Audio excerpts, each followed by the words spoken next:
कैसन कटलो सुहाग वाली रतिया के छोड़ी हमरा से बतावे सच बतिया के। अरे पहिले राते पियावा के साथे जियावा धक धक करे, पियावा मिलल पतरे राते पलंगिया चर चर करे। अरे पहिले राते सैया के साथे जियावा धक धक करे, पियावा मिलल पतरे राते पलंगिया चर चर करे।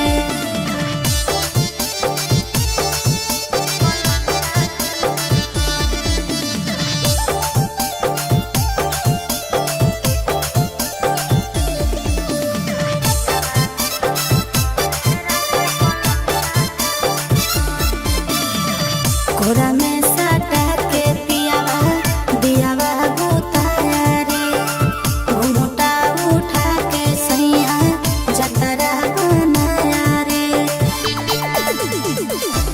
मुँह देखाई में छौड़ी कुछ मिला लौके ना, तोर जवानी के पानी में फूल खिला लौके ना। अरे कबो ऊपर कबो नीचे छिजवा मोर धरे, पियावा मिलल पतरे राते पलंगिया चर चर करे। अरे पहिले राते पियावा के साथे जियावा धक धक करे, पियावा मिलल पतरे राते पलंगिया चर चर करे।